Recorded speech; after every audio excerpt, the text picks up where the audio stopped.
Stacy has a tail whenever she's lying. She looks down. She looks down and to the side. Stacy did that a couple of times in the conversation with Tia. If Stacy would stop telling little lies about things she can be truthful about, she wouldn't get pegged a liar.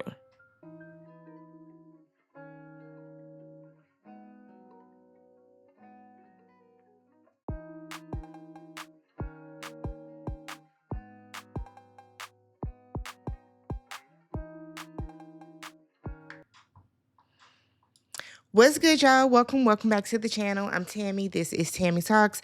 Real Housewives of Potomac, Season 10, Episode 10, Blunt Truths. Do me a favor, if you haven't already, hit that subscribe button, thumbs up the video, leave your comments down below, all that good stuff. I am so thrilled. I'm ecstatic. I'm happy to see that my opinion still brings out the crazies in the comments. Who knew I had that much power? Who knew my opinion would have y'all so unnerved that y'all be crashing out in the comments? I love it. I love it. I love it. I love it. It's so funny to me because like it's a TV show, but y'all be big mad. But okay. So this episode starts off with Gizelle. So Gizelle is at the Mercedes dealership. She wants to buy an electric G-Wagon. We know that Giselle's been driving a G-Wagon for a while. She wants to go to the electric one. She said so she can decrease her carbon footprint because the glaciers are melting. Okay, Jazelle. So Wendy meets her there, and Wendy is like, look, I've been looking into getting a G-Wagon myself since Wendy's lease is up. She said, I don't want to pull a Stacy, so I'm going to let you know up front now. I feel like it's standard for people on TV to have G-Wagons. You ain't have to say nothing about that, Wendy. Wendy said, but I will not get the same color as you, okay?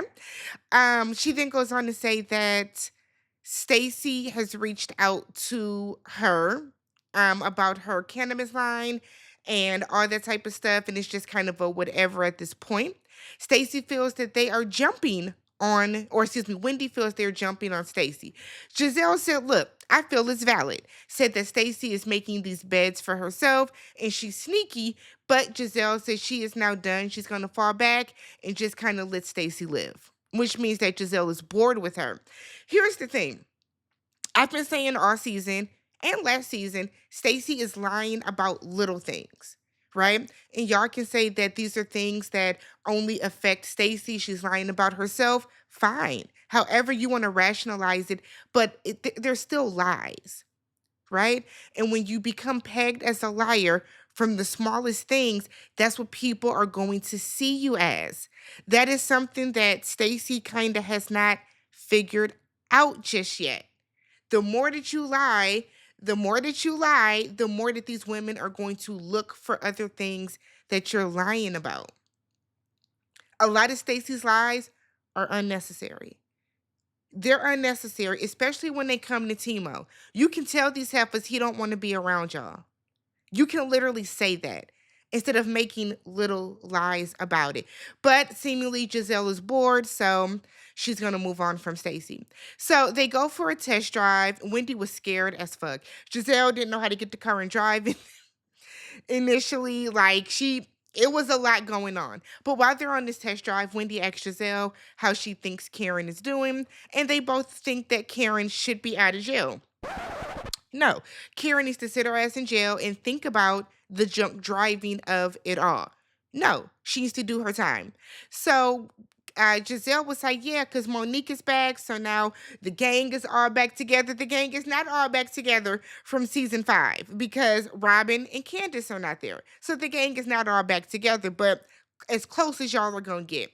Wendy then said that Monique came back and is light and very positive and that it was good to see her. Gizelle wants to have a sit down with Monique so they can clear the air, okay? Now, I know a lot of people keep saying that Candace should come back to the show. Candace is not going to sit down with Gizelle. So that will never happen.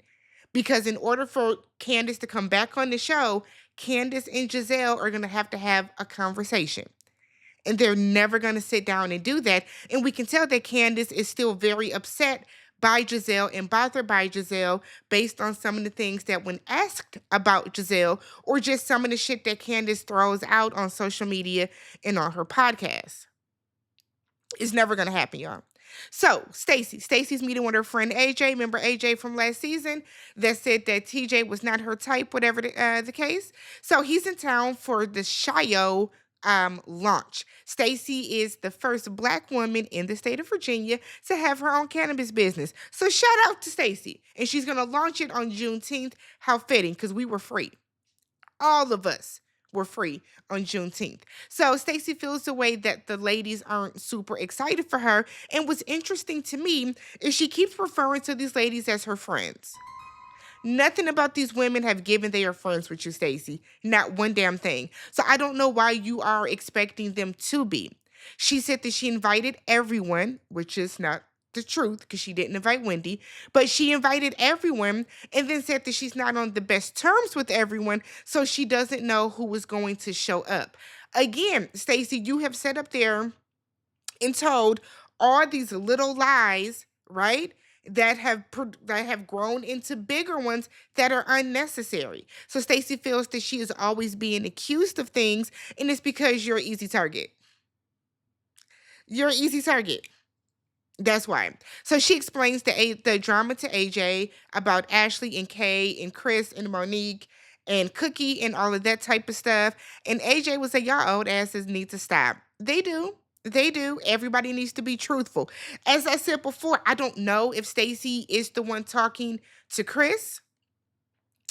Um, but it's a big pile of shit at this point. It's very messy. We still don't know the truth. We will probably never know the truth. I know a lot of stuff has come out about Cookie over the weekend with Monique was on lip service, I think, with Angela Yee, Jordan from Black Summer House, and then who's that? Oh, Gigi McGuire. So Monique was over there. I haven't had a chance to listen to the podcast, but I heard that she's on there exposing Cookie. And then I know Jamie Taylor, who is from Love and Marriage DC, was exposing some stuff about Cookie too. So, yikes. It's a lot that's been going on. So, Stacy said that Tia tried to read her, and AJ was like, you're from Detroit. I want people to stop saying that shit. I hate when people say that. I'm from New York, don't try me. No, I'm from Detroit. So I'm from Milwaukee. So what? So what? A person in New York can get their ass checked as much as a person from Detroit. I don't know why people do that. Stacy keeps constantly saying, I'm from Detroit or from Detroit. Who gives a fuck where you're from? You're still letting these ladies walk all over you. So what difference does it make? So Tia is talking about how she grew up rich, but by the 80s, all of the money was kind of gone. And I guess her father was not used to having that much money. I guess that's how she phrased it. Made a lot of bad investments, basically lost all their money. So she decides to call Stacy. She wants to clear the air between the two of them before Stacy's event. So she thanks her for the invitation and wants them to have a conversation. Side note, I love that Stacy answered the phone and said, "Good morning." I don't know why, but I love that she didn't just say hello, good morning. Okay. So Stacy said that Tia's response was very surprising to her. Why are you surprised though, Stacy? Here's the thing. And we're going to get into it more in depth towards the end, but I don't know why Stacy was surprised by Tia's response. You got caught up in a lie, and then you turned on Tia, and you were nasty to her first on the phone because you were embarrassed. So I don't get this. So I guess, but they agreed to talk and they're going to sort everything out. Okay. So we get to Ashley. So she's on a date with Josh and they're going to drive like some virtual reality race cars or they're doing something like that. It looked fun. It was a cute little whatever date. Ashley said that she is used to different dates with her older gentleman suitors. Ashley wants you to come drop a bag on her, right? Ashley likes to. Ashley likes to portray as if she is so cultured and sophisticated and all that type of stuff. Girl, y'all went to a bar once. You sit around and drink Coronas all the time. The fuck are you even talking about? Michael would take you to all these swanky places and you will order a damn Corona out of a bottle. Shut up. So she lets him know that she has this internal struggle with their relationship and said, look, you are not going to be in a place to have kids within the next 1 to 2 years. And if she does decide that she wants to have kids, she would need to have them sooner than later. Josh said, you don't know my finances. You don't know my finances. Ashley said, well, we've never taken a trip. Josh said, we went to Pittsburgh. Then we go to Pittsburgh. Ashley would say, well, an international trip. Josh said, look, I don't need to take you on a trip to prove anything. While that is true, you know what type of woman you're dating. So she then tells him that he is going to make someone very happy someday. Said the relationship is just not the right place for her. And Ashley then goes on to say in her confessional that, I grew up seeing my mom struggle. And now she's struggling to make ends meet. And that has impacted me in how I view relationships, I take care of a lot of people and I want to make sure that my husband can take care of me so I can keep my money and his money will take care of everyone else. See, Ashley wants to be a kept woman. Right? And she needs to just be honest about that. Josh was never anything serious for you. Josh was a storyline for you last season so that you didn't have to talk about that divorce. That's what he was. You wasted his time, or just say that y'all was just fucking for fun. Jazelle and Monique have their highly anticipated, I guess, sit down. So Jazelle asked her, where do we begin? Should we start with drag me, Monique? Drag me. Monique said that her dragging days are over.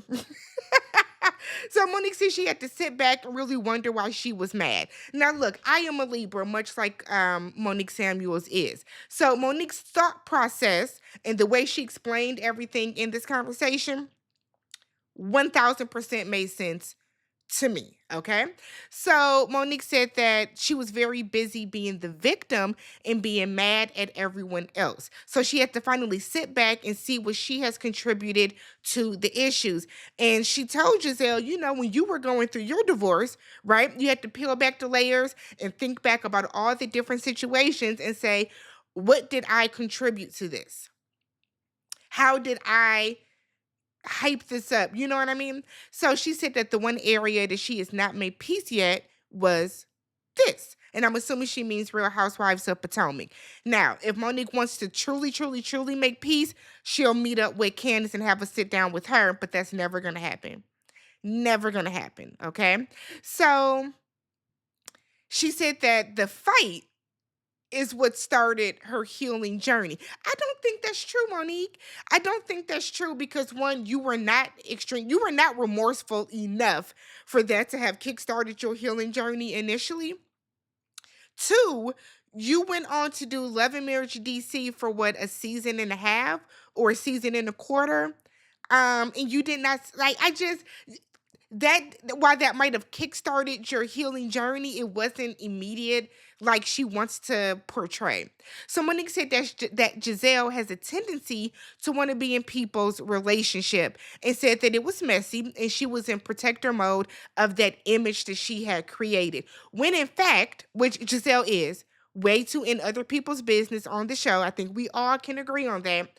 We all know that Jazelle is messy as fuck. Jazelle treats Real Housewives of Potomac as a job. Jazelle knows that she is the antagonist of this show and that she feels it is her job to come in, stir up a bunch of shit, be uberly messy, and then she goes home because she doesn't really care.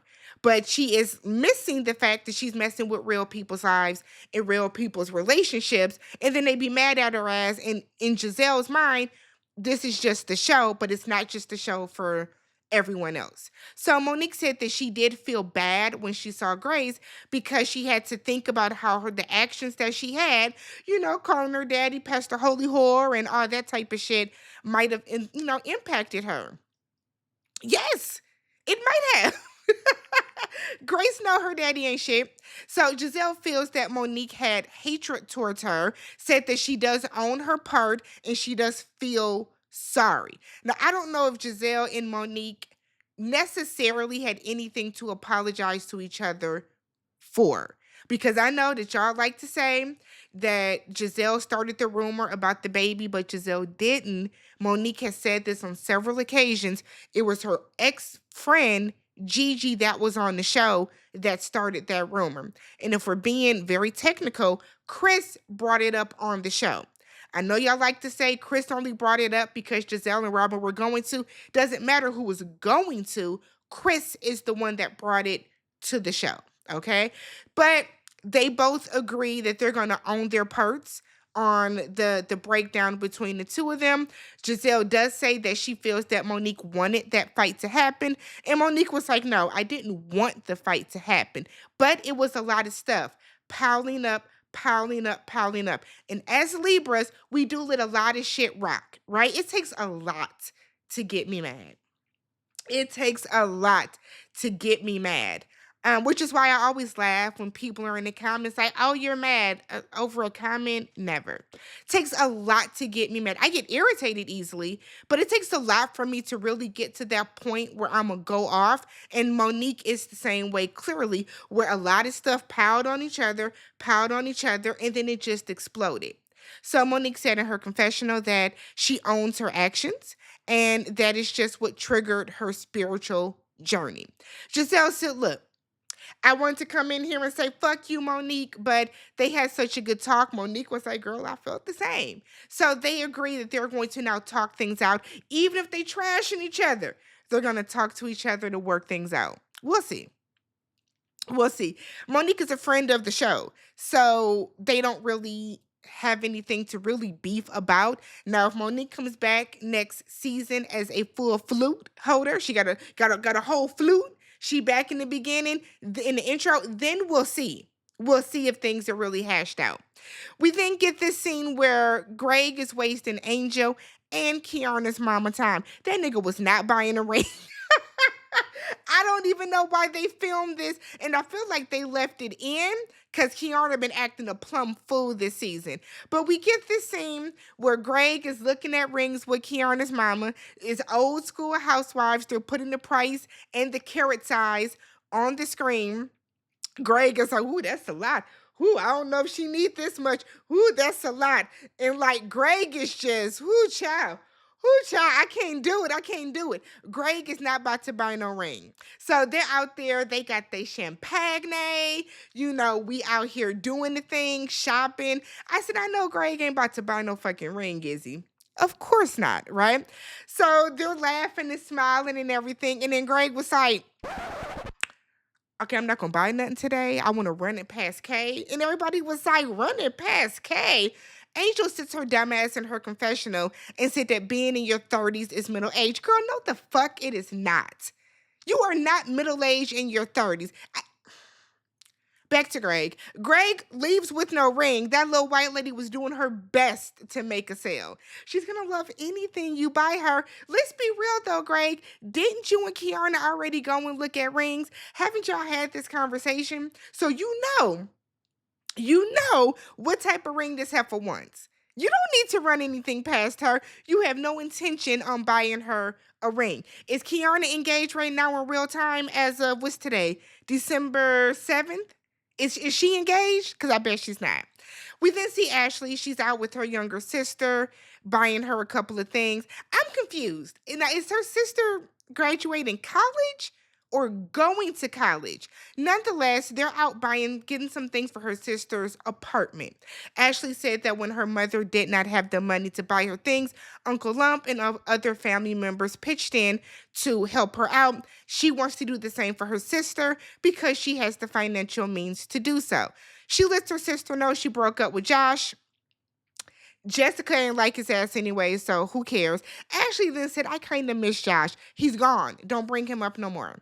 So Jessica has apparently put her foot down with her parents, Sheila and her father. and said that she won't be visiting home when she goes to college because of his alcohol issues. She gets emotional and said that they need to acknowledge that their parents are just not in the greatest situation. I guess I would love to know why Miss Sheila is so entranced by this man. Where is that? Go get Dr. Francis from Love and Marriage, Huntsville. Go get Dr. Francis and have him come on up to DC so we can get to the root of the issue with Sheila. But Ashley makes a very good point that there comes a point in your life where you realize that your parents are not these superheroes. They're not these perfect people. They are people. You know, your parents are flawed individuals the same way that everybody else is. And that's the realization that Ashley and Jessica have come to. So Ashley lets her sister know that she will be there for her. Pam Oliver and Eddie Hennessy are at a Happy Eddie pop-up event. She did not, we find out that Stacy didn't invite Pam to the launch, the Shayo launch. And I said, well, that's crazy. Talking about it's a conflict of interest. Y'all just there to eat some fucking gummies. I mean, unless you're giving these ladies a tour of your, or like a run through of your business model, I don't think it's that big of a deal. They can literally just go buy some fucking Shayo, but I guess. So Wendy buys some Happy Eddie, but didn't know her PIN number. It's like sometimes Wendy just shows how like fucking ditzy she is about things. Why don't you know your PIN number? So we get to Stacy's event. Jesse and Tia come. Stacy lies and said that Wendy couldn't be there today, but sent her congratulations. Wendy couldn't be there. You didn't invite her. You didn't invite her. And this is what I be talking about with Stacy. Why not just be real and say, I didn't invite Wendy because it is a conflict of interest, in my opinion. That's what I don't like. But hey, y'all say that the shit that Stacy does is okay, but like little shit like that is an unnecessary lie. It just is. So Kiana and Gizelle declined to go. Declined to go. Of course, Timo isn't there. Stacy said he's traveling. As always, he's traveling. I said, okay. Again, just say that Timo don't want to be on. Like, there are so many other ways that Stacy could handle this, and she's choosing not to. As she comes in and tells Stacy, I had that same dress on last week. This is the second time we have seen Stacy in a look, same color and everything that Ashley has worn. Stacy decides to pull Ashley over to the side because remember AJ put the battery in her back. So she's over talking to her to the side and she wants to move forward. Ashley said, well, look, I concentrate on the negative because you keep doing negative things. Stacy said that everything that Ashley brings to her, she has proven not to be true. That is actually not true, Stacy. Just because you say something is not true, it's not. Y'all were in my comments last week saying that TMZ proved the divorce was real. TMZ actually didn't. TMZ did not produce paperwork like they typically do about things. TMZ said that they were able to see it, but it is not like TMZ to not produce actual proof. Okay? Now, when it comes to TJ's little contract, nope, like that shit is whatever. TJ, the little paper shit that they brought up. Now, Stacy might have won that one. I'll give Stacy that because no contract has been proven that she did say she was going to pay TJ. I will give Stacy that. But Stacy, you haven't really proven anything. On top of that, you keep lying about little things. Because she lies right here and said, well, Wendy is super supportive of my brand. Is she? Is she? But then Stacy tells Ashley to stop. Stop. Leave me alone is basically what she's saying. Ashley said, well, stop giving me stuff to talk about. So then they start talking at the same time. Stacy is saying no more hazing, no more negativity, no more evil. Ashley is saying no more lies, no more lies, no more lies. Again, when you set yourself up by telling little white lies, no matter how small, you set a precedent for people to judge you. That's where Stacy went wrong. So Ashley they're all sitting together, the three of the three ladies that came. They're all sitting around, and Ashley tells Stacy, "Look, I've been in this group for 10 years, and all my shit has been held to the fire too. Everybody's feet are held to the fire. That's how we get to know each other. That's how we get closer as friends and as a group." Stacy then addresses Tia about Timo. Here's the thing. Stacy gets caught in another lie. So Stacy said, "Look, when I let you meet Timo, it's because I thought you were neutral." I don't think it is that. I don't think it is a matter of Stacy thinking that Tia is neutral. She thought that Tia was the safest way to say, "Hey, see, Timo did film with people. That's the way that you thought to do it." It wasn't because of Tia herself. You know what I mean? So Stacy gets caught in that lie and said, "Well, you invited Timo to dinner. He declined and said he had to fly out that night." They showed the flashback. Timo said, "No, he's flying out tomorrow." So Timo theoretically could have went, okay? Stacy then said that her comfort level with with Wendy and Eddie is none of her business. Here is the thing. You sat up there and said that Wendy is your best friend on the show and all this type of stuff, but you're not comfortable with her. This I'm telling y'all, the way that Stacy is webbing this, she's making more chaos for herself. Instead of just being honest and saying, "Y'all, girl, Timo don't want to film. He don't want to be around none of y'all asses because he think y'all are messy." What can they do about that besides be like, "Okay, well, damn." That's where Stacy's going wrong.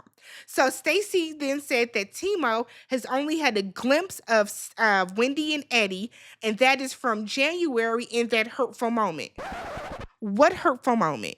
So you're telling me that Timo, according to Stacy, Timo is judging Eddie and Wendy because they exposed that TJ said you paid him? That was a hurtful moment for you? Stacy said that Tia oversteps. No, no, no, no, no. This is what happened, Stacy. They were you told Tia that Timo had to fly out. Okay? That's why he didn't come. So Stacy's not at the dinner. Wendy and Tia are talking. Wendy is wondering, where is the other married woman at the group that we like? Stacy. Because I thought Stacy was coming. Tia said, "Oh, Timo had to fly out or something." Stacy, and so Wendy was like, "What? You met him?" Wendy called Stacy. Stacy said that Timo had just got in early, like he had just landed that day.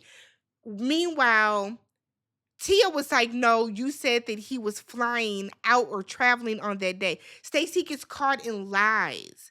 And then she gets upset. Stacy always looks like she's guilty too. She doesn't have a poker face. I don't know if it's a face that she's just doing to try to throw people off or whatever, but Stacy always looks visibly guilty, right? So Tia said coming into the group, she had heard things about Stacy, but she gave her the benefit of the doubt. Tia is saying that Stacy told her to always have her back. Stacy tries to talk over her because she doesn't want Tia to say too much. So now Tia is like, "Why are you talking over me? Why not let me speak?" Right? Stacy said that Tia wants to fit in. Tia said, "You've been in a group for over a year and you don't fit in." Stacy is like, "Your fashions don't fit in." Stacy do be dressed, so I ain't even gonna hold her, okay? So then Stacy kicks Tia out of her event and was like, toodle doo, you're not being ladylike." Here's the thing. You let AJ put a battery in your back and try to get you real hyped up with Tia because your conversation with Tia should have went completely different. It should have went completely different. But you let AJ get you all hyped up in this scene to where you felt like you needed to check her, talking about, "I'm from Detroit, I'm from Detroit." Who cares? Who cares? Let me know what you guys thought about this episode.